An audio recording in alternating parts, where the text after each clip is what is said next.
C'est un phénomène en hausse à Bruxelles, les vols de vélos. Aujourd'hui, une équipe de la zone de Bruxelles-Capitale XL va être confrontée à 2 cas de vol au sein même d'immeubles. Ah, il y a un peu de débris, des insectes. Et puis alors, maintenant quand on ouvre, on voit ici que, vous voyez... Ah oui, ça a été forcé un peu, il y a des points de... Week-end sans alcool sur les routes. Dans la zone boréenne, plus de 200 véhicules seront contrôlés du vendredi au dimanche, avec plusieurs cas de conduite sous influence de l'alcool, mais aussi de stupéfiants. Parlez pas parce que vous allez avaler le machin. S'il avale la tigette, on est parti pour l'hôpital pour aller faire une radio.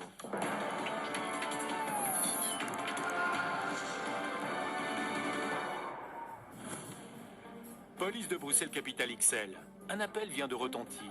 Un homme se serait montré violent chez son ex-compagne. Il aurait tout cassé face à son ex-belle-fille mineure. C'est bien évidemment une urgence.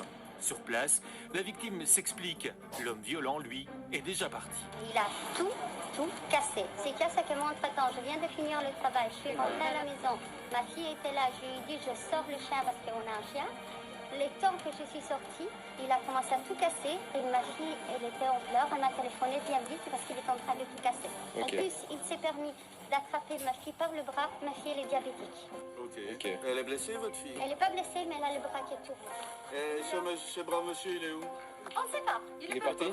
Voilà, Ok. on ne sait pas. Ça va, mademoiselle? Ah oui, Il vous a attrapé au bras, c'est ça? oui, il m'a attrapé au bras. Ok, ça va. Mais elle est diabétique. Ouais. Donc là, je suis désolée, il n'a Ok. pas à faire. Non, il n'a pas à la toucher, Et, de toute façon. Et en plus, il est chez moi, il n'a pas à casser les choses de chez moi, peu importe ce qui s'est passé, donc je porte plainte contre monsieur, mais je Ok. voudrais que d'abord vous regardez tous les dégâts. Tout à fait. Oh, bien sûr. Merci.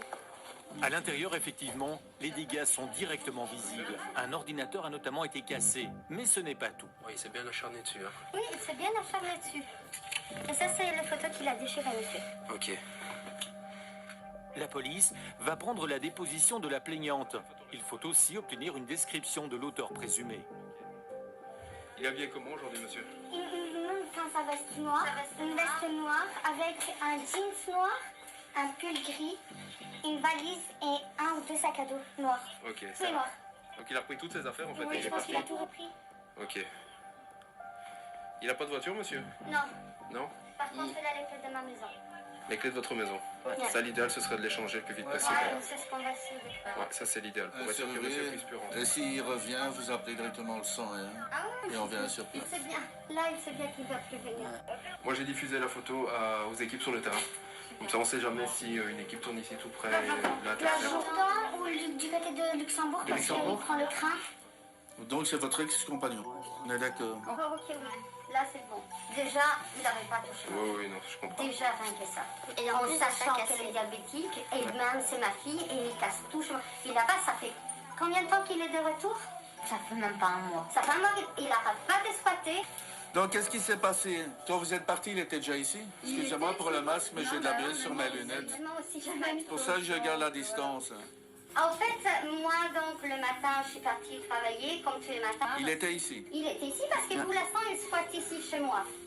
Soi-disant avec l'excuse qu'il voudrait se remettre avec moi. Vous êtes parti travailler vers quelle heure, madame? Ce matin, je suis partie à 8h30. Et là, tout se passait bien. Vous êtes quitté, vous étiez... Oui, même ce matin, on s'est pris dans les bras, je t'aime par-ci, je t'aime par-là. Voilà. Quand il vous a pris par le bras, c'était volontaire? Il a voulu vous faire mal? Oui, Expliquez-moi un peu. il m'a pris comme ça. Et en fait, il avait le... Attends, mais comment ça se fait qu'il est venu comme ça vers toi? T'étais où? J'étais juste en dessous des escaliers, il était là. Et puis je lui ai dit, toi t'as trompé ma mère. Et après, il a attrapé comme ça la main. Et il avait ça. Et puis il m'a fait comme ça. Et puis je lui ai dit, pourquoi tu lèves? Pourquoi tu lèves? Et après, il y a le petit sapin en verre. Il a pris, il a voulu me frapper avec. Je lui ai dit, baisse ça. Et après, il a baissé, mais il a voulu me frapper. Et il m'a attrapé faire fort ici, là, maintenant. Mais il va vraiment jouer avec tout le monde. Donc, si vous le croisez, sachez que c'est quelqu'un qui va tout faire pour essayer de vous avoir. On va faire un petit tour, voir si on le Voilà. encore faire un tour au Luxembourg et dans les environs. Allez, courage à vous. Donc on fait comme ça, vous aurez l'attestation des bottes plaintes dans votre boîte aux lettres. Si maintenant mademoiselle va à l'hôpital, constat de lésion pour nous. Voilà. S'il revient, vous nous appelez, on revient. Ah oui, c'est d'accord. Très bien, merci beaucoup, monsieur. Il n'y a pas de quoi, Bonne madame. soirée, au revoir et courage à vous. Au revoir. Le signalement a été communiqué à toutes les équipes sur le terrain et la plainte a donc été déposée. Changement d'équipe. Et cette fois, c'est d'un vol de vélo dont il s'agit, un délit malheureusement de plus en plus fréquent. Une porte a été forcée. Bonjour. Vous nous avez appelé pour le vol d'un vélo, Oui, c'est oui, ça? oui. Le vol d'un vélo et avec effraction. Et ils ont volé le vélo où ça? Là. Ici. Il était dans... Tout le monde peut rentrer, ils ont accès ici? Non, non. Ah, ok. C'est fermé. Ah, c'est fermé normalement ici dans le Oui, oui, c'est Ok. fermé. Ils ont dû venir avec un pied de biche. Vous voyez, il y a encore... Ah, il y a un peu de débris, des intacts. Et puis alors, maintenant quand on ouvre, on voit ici que, vous voyez, Ah oui, ça a été forcé un peu, il y a des points de... il y a des points. Je vais faire des photos de ça. Maintenant, si vous essayez, vous n'y arrivez pas. Ah ok, c'est parce que vous avez ouvert qu'on a sonné là tout de suite, c'est pour ça que c'est ouvert alors. Ok, je pensais que... Je vais juste faire des ça photos. flotte quoi, maintenant. Ouais. Donc les gens... Je vais juste faire une petite photo déjà fermée, juste fermée si vous avez la fermer. Ils ont volé le vélo cette nuit. Oui. Il y avait un numéro de châssis sur le vélo? Non, c'est tout, c'est la facture, Ah, parfait. Vous avez laissé votre vélo vers quelle heure ici dans le hall? dans la soirée. Vers quelle heure plus ou moins? Juste avoir une tranche horaire, vous êtes rentré à quelle heure du travail? Je suis rentrée, attendez, je l'ai mis vers 6 heures. On a un numéro de châssis du vélo ici sur la facture. Hein. C'est là qu'il est. Ouais. Donc on va le noter. Il est mis tout, le modèle et la marque ou pas? Oh. Ouais, ok, top. On vous enverra une attestation de dépôt de plainte Oui. mentionnant le numéro de procès verbal ouvert pour le Oui. vol de votre vélo. Vous pouvez le transmettre à votre assurance. D'accord. Et vous gardez ça pour nous? Je vais vous restituer. J'ai pris une On a photo. pris une photo. On va tout mettre dans nos bases de données dans le PV. Vous savez dans quel délai? Je vais essayer de faire ça le plus rapidement possible, mais ça dépend si on a beaucoup de missions aujourd'hui. Soit ce sera aujourd'hui, soit demain dans la nuit, puisqu'on fait la nuit. J'essaierai de vous envoyer ça le plus vite possible. Ça va? Il n'y a pas de souci. Ouais, je comprends, il n'y a pas de souci, je vais faire le plus vite. Ça va? Voilà, mon beau vélo. C'est déjà un bon point. Le numéro de série du vélo est connu et la propriétaire devrait pouvoir faire jouer son assurance. Un nouveau vol est signalé. Un cambriolage dans un hall d'entrée. Et ici encore, une porte a été forcée. Bonjour, c'est la police. Bonjour, vous nous avez appelé Ouais. pour un vol, c'est ça? Ça, ouais. Donc ça c'est ce qu'il faut. Ah, c'est... oui, effectivement. Et ici, le marque Et on vous a volé quoi? de... plein de vestes, plein de chaussures, Ok. des bottines de ski. Ça va. Est-ce qu'on peut rentrer pour prendre une audition? Merci. Je me permets. Ouais, j'ai d'accord. Vous avez des caméras ou un système d'alarme ici? J'ai une caméra, mais elle sera pas bien, quoi. Ok, ils ont visité aucun autre appartement? Ils sont pas restés dans le couloir, mais malheureusement, il y avait... Ah oui, il y avait le vélo du... Bref, ça je fais avec l'assurance, mais il y avait un vélo aussi. Ok. Qui a été pris. S'il y a un vélo qui a été volé, Ouais. bien souvent ils ont un numéro de série, les vélos. Donc si jamais vous l'avez, vous nous le transmettez. Et avec ça, nous on peut le faire monter dans nos bases de données. Et si un jour il est contrôlé en rue, Voilà. on sait toujours relier le vélo à ce vol ici. Vous savez déjà clairement ce qui a été volé ou vous préférez que je vous laisse du temps et vous m'envoyez une liste par mail? Je préfère parce que je suis en train de faire l'inventaire, typiquement les... Vous avez de quoi noter, comme ça je vous donne directement mon adresse mail. Et là, je vous voudrais vraiment la liste. Voilà, vous me faites un inventaire détaillé, le nom de l'objet, la couleur, le numéro de série et si vous avez le prix aussi, ça pour établir un préjudice. Un vélo ici aussi a été dérobé, mais également des vêtements. Le propriétaire est bien embêté et troublé même par cette mauvaise expérience. Vous allez savoir faire le nécessaire avec un serrurier ou quoi pour renforcer cette porte? Pour lui, ça sera un peu plus qu'à servir parce que avant, elle s'ouvrait et fermait directement. Et maintenant, je sais pas ce qu'ils ont fait. Si vous le désirez, notre zone a un service gratuit. C'est le service de prévention vol. Donc je peux vous mettre en contact avec eux. Comme ça, ils font, ouais, mais comme ça ils font une visite et ils vous aident, par exemple, dans le choix de la serrure. Quelle serrure serait plus appropriée pour une porte de rue ou quoi? Si vous désirez être mis en contact, c'est un service totalement gratuit. Ok, avec plaisir. Et le deuxième service qu'on propose aussi, c'est un service d'assistance policière aux victimes. C'est plus pour les personnes qui sont choquées, parce que c'est une intrusion dans la vie privée. Si jamais... Non. Ça, on sait jamais. Ça va. Faites juste le nécessaire pour sécuriser la porte d'entrée principale. Ça, c'est la chose à faire le plus rapidement possible, hein, dès que vous savez faire. Vous avez un peu le temps. J'ai l'impression que ça se fait quand même. Ouais, mais peut-être que eux, s'ils savent, allez, on sait jamais qu'ils reviennent dans la nuit ou dans un jour après, s'ils savent que ça n'a pas été sécurisé, ils vont redonner un bon coup de dent. Donc, ouais, faut faire ça le plus rapidement possible. Ne laissez rien de valeur en attendant dans le hall. Il n'y a pas de souci. Normal. Courage à vous. C'est toujours bon à savoir. Des conseils en technoprévention peuvent être donnés par un expert de la zone afin de mieux sécuriser son habitation contre les vols et cambriolages. Des contrôles anti-alcool et drogue au volant, restez avec nous. Enquête revient juste après la pause.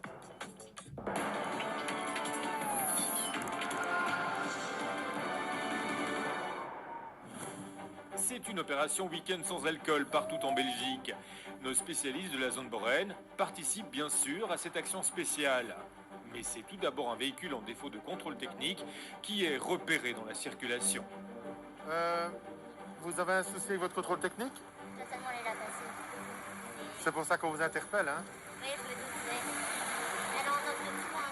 Mais de tout, est-ce que je pourrais avoir l'immatriculation et votre contrôle technique périmé? Alors, l'immatriculation, il faut le séparer, hein? Parce qu'il a une partie qui doit rester dans le véhicule et l'autre partie doit se trouver chez vous. Ou alors il n'y a pas d'avantage à avoir un certificat d'immatriculation en deux parties, si vous laissez les deux dans le véhicule. Donc ça, je vais le découper, vous le donner. Je vais laisser mon collègue procéder à un test. Encore, voilà, c'est bon pour moi. Voilà, il n'y a pas de souci. Vous n'avez pas bu de boisson alcoolisée. Il y a une perception qui va être rédigée, hein. Vous êtes quand même en défaut de contrôle technique depuis plusieurs mois. Donc ça, je suis désolé, mais vous devez absolument passer, surtout que vous n'avez pas encore pris de rendez-vous. Ben non, justement, vu que je sais que je n'ai pas les moyens, je ne vais pas prendre le rendez-vous. Oui, mais le problème, c'est qu'à un moment donné, vous allez devoir mettre vos priorités. Vous comprenez? Il faut mettre vos priorités au bon endroit. Mais mon loyer est quand même plus une priorité et puis nourrir mon enfant, c'est C'est bien. Mais à un moment donné, voilà, il faudra vous demander à quelqu'un. Je peux comprendre, mais si à un moment donné l'auto n'est plus en ordre, il ne faut plus rouler avec. Ouais, mais j'en ai vraiment besoin pour aller travailler aussi. Donc c'est un peu un vice. C'est vrai, mais faites attention parce qu'en plus, il faut absolument regarder au niveau des problèmes que le véhicule peut avoir. Ensuite, prendre rendez-vous, et ça peut prendre quelques semaines. Parce qu'il y a des périodes quand même compliquées à ce niveau-là. Donc, s'il vous plaît. Et puis il se passe quoi maintenant pour Mais pour le contrôle technique, donc je l'ai barré. Vous devez vous mettre en ordre. Donc, voilà. Vous prenez rendez-vous au garage, contrôle technique. Si vous avez un accident, vous risquez des problèmes, hein. Vous êtes en défaut de contrôle technique, l'assurance pourrait venir vous titiller par rapport aux problèmes techniques de votre véhicule qui pourraient être une des causes de l'accident, hein. Donc les problèmes pourraient seulement être plus importants pour vous, hein. Donc, à un moment donné, il y a une balance, hein. À vous de voir, ça va? Passez une bonne soirée, que tout aille bien, au revoir. Mieux vaut être vigilant, car un défaut de contrôle peut avoir effectivement des conséquences. En attendant, les contrôles se poursuivent. Et cette fois, c'est un conducteur qui est suspecté de rouler sous l'influence de l'alcool. Il est rouge. Donc je vais vous demander de vous mettre sur le côté, s'il vous plaît. Oui, je vais aller le faire. Voilà, donc je vais ici vous inviter à souffler dans un autre appareil. Le souffle va être beaucoup plus long. Il faudra souffler d'un souffle continu jusqu'au moment où je dirai stop. Et là, on va voir si vous êtes au-dessus du taux autorisé ou pas. On y va, on souffle. Encore, encore, encore, encore, encore, on stop. Vous êtes en alarme. Ça veut dire que vous êtes entre 0,22 et 0,35. Pour l'instant, vous êtes dans une petite alcoolémie. On va voir si vous n'êtes pas en phase montante. Maintenant, je vais procéder à l'encodage. Dans 5 minutes, je vais revenir vers vous. Encore, encore, encore, encore, encore, encore, encore, encore, encore. Stop. Vous êtes à 0,22, monsieur. L'alcoolémie commence à 0,22. Voilà, je vais vous expliquer. On prend toujours le taux le plus bas. Ce qui veut dire que si vous êtes à 0,21, c'est bon. Si vous êtes à 0,23, ce sera de toute façon 0,22 qui va être retenu. D'accord? Donc, il est préférable pour vous de refaire un test. Encore, encore, encore. Stop. Oui, hein, prenez l'embout. 0,21. Donc vous êtes maintenant repassé sous la barre, donc vous êtes nickel. Vous allez pouvoir repartir, je vais rechercher vos documents et je viens vous les rendre. Et après, vous pouvez rentrer chez vous. Super, merci beaucoup. Ben, c'est rien. C'est bien, au moins, vous savez aussi situer un peu au niveau de votre soirée par rapport à ce que vous avez consommé. Donc, voilà. Là, aujourd'hui, c'est une sonnette d'alarme. Voilà, très bien. Ça va, j'arrive tout de suite. Ça va? Le conducteur échappe de justesse à la sanction, mais il est néanmoins sensibilisé au risque qu'il a pris. Un peu plus tard, autre contrôle. Le conducteur est positif cette fois au cannabis et il en est très surpris. Monsieur ne comprend pas parce qu'il a fumé avec des amis uniquement. Lui, non. Vous ne consommez pas, vous dites? Si, j'ai fumé hier soir, monsieur. Le soir, avant d'aller me coucher, je fume ça au lieu de prendre des médicaments pour me coucher. Vous consommez tous les jours? Quand je sais me permettre d'en avoir, mais pas tout le temps. Ici, j'ai été malade pendant 2 jours sans moyen de dormir et hier soir, j'ai réussi à en avoir, j'ai fumé. Ouais, si le premier test au niveau du test salivaire, ça révèle que vous êtes positif au niveau du cannabis, c'est qu'il y a quand même dans l'organisme. Hein. Allez, écoutez mon collègue, il va vous expliquer. Le conducteur ne cesse de parler durant le test. En réalité, ça pourrait être dangereux. Parlez pas parce que vous allez avaler le machin. C'est s'il parle, s'il avale la tigette. On est parti pour l'hôpital pour aller faire une radio. Ne parlez pas, vous allez l'avaler. Donc ici, il y a un retrait de permis de conduire de 15 jours qui lui a été signifié. Vous savez, c'est quand même un problème, surtout que le garçon nous dit consommer tous les jours, donc on lui a quand même expliqué qu'il fallait choisir. S'il consomme tous les jours, il doit oublier la conduite du véhicule, c'est pas possible. Et je pense qu'il va avoir du mal à choisir parce qu'il est vraiment dans son idée de consommation. Et ça, c'est dangereux de penser que le fait de consommer tous les jours, on peut quand même encore conduire. Voilà, j'espère que ça lui servira de leçon et qu'il ne continuera plus à conduire de la sorte et surtout qu'il n'ira pas occasionner un accident.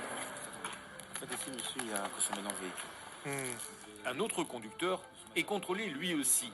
Et ça pose également un souci pour le THC, la substance psychotrope du cannabis. Vous avez consommé des produits stupéfiants.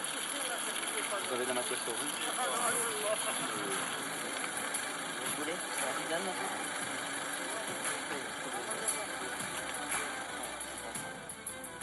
C'est un joint que vous avez allumé. Là, vous êtes occupé de fumer en réalité. Enfin, non. Je l'ai allumé de chez moi. Mais ici, il fume encore. Ça, c'est vraiment ce qui s'appelle consommer au volant. Hein. Vous avez raison, je n'ai pas consommé. Et vous êtes consommateur régulier? Régulier en week-end, mais vraiment au week-end. Ça sert à rien. De quoi? De cacher quoi que ce soit. Ah non, non, tout à fait. C'est bien de réagir comme ça, mais voilà. Nous, on n'a pas le choix, vous savez, on nous invente tellement de choses qu'on est obligé d'aller plus loin. Le conducteur reconnaît une consommation et sans grande surprise, le test salivaire va se révéler positif. Ce soir, il y aura plusieurs cas de conduite sous influence de stupéfiants, une situation qui inquiète les policiers. Il y a vraiment un souci, un problème au niveau de la drogue. Et là, il y a vraiment une question à se poser de savoir pourquoi cette tendance. Et ça reste vraiment un gros problème pour la sécurité routière. On ne verrait pas non plus pourquoi on irait verbaliser quelqu'un pour la conduite sous l'influence de l'alcool et qu'on ne vérifierait pas la conduite sous l'influence de la drogue, alors que le danger au volant est exactement le même, voire peut-être même plus important selon les drogues qui sont consommées. Un PV est dressé et le conducteur devra répondre de sa consommation. Les contrôles se poursuivent et cette fois, c'est une dame qui doit souffler dans le premier appareil qui repère la présence d'alcool dans l'air expiré. Il faudra ensuite vérifier si elle est positive ou en alerte et puis déterminer son taux exact. On va toujours vérifier ici avec le pré-test. Si jamais le pré-test décèle de l'alcool, à ce moment-là, on passera à l'autre test. Ça va? Un petit souffle. Tenez l'embout en main, s'il vous plaît. Voilà. Il est rouge. Mettez-vous sur le côté, on va vérifier pour voir exactement. Vous pouvez vous stationner là. Allez-y. On y va encore. Top. Alors là, on va regarder ensemble. Qu'est-ce que vous avez pris exactement? 3 verres. Et du vin, c'est ça? Et vous n'avez pas mangé ni rien? Encore.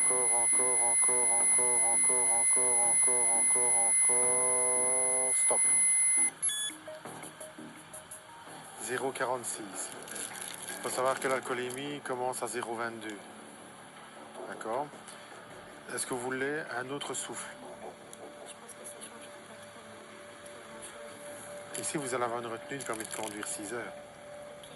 C'est entre 0,22 et 0,35, c'est 3 heures. À partir de 0,35, c'est 6 heures quand vous êtes positif. Donc ici, il faut que quelqu'un vienne vous rechercher. Je ne sais pas, le passager, s'il a bu le même que vous, d'office, il ne saura pas être à 0,22, vous comprenez? Parce qu'ici, 0,46, allez, je vais dire dans le sang, on est au gramme, vous voyez. Ça va? C'est un peu dommage, vous voyez, madame dit être sortie, avoir été mangée, a pris 3 verres de vin, mais on sait très bien que c'est interdit. En plus, on est ici dans un week-end zéro alcool. C'était signalé partout au niveau des médias, donc c'est franchement quelque chose qu'il fallait faire attention. Il fallait douter que la police était présente. Et puis même, c'est une conduite qui n'est pas normale. Quand on sort, si on boit un verre, on demande à quelqu'un de prendre le volant. C'est une question de sécurité. C'est un retrait de 6 heures pour cette conductrice. Au total, sur le week-end sans alcool, dans la zone, 193 véhicules et 215 personnes ont été contrôlées. 25 étaient sous influence, 9 pour stup et 16 pour alcool. Je vous souhaite une bonne fin de soirée. C'est bon pour la plaque, Alain? Nickel, allez-y. Au revoir.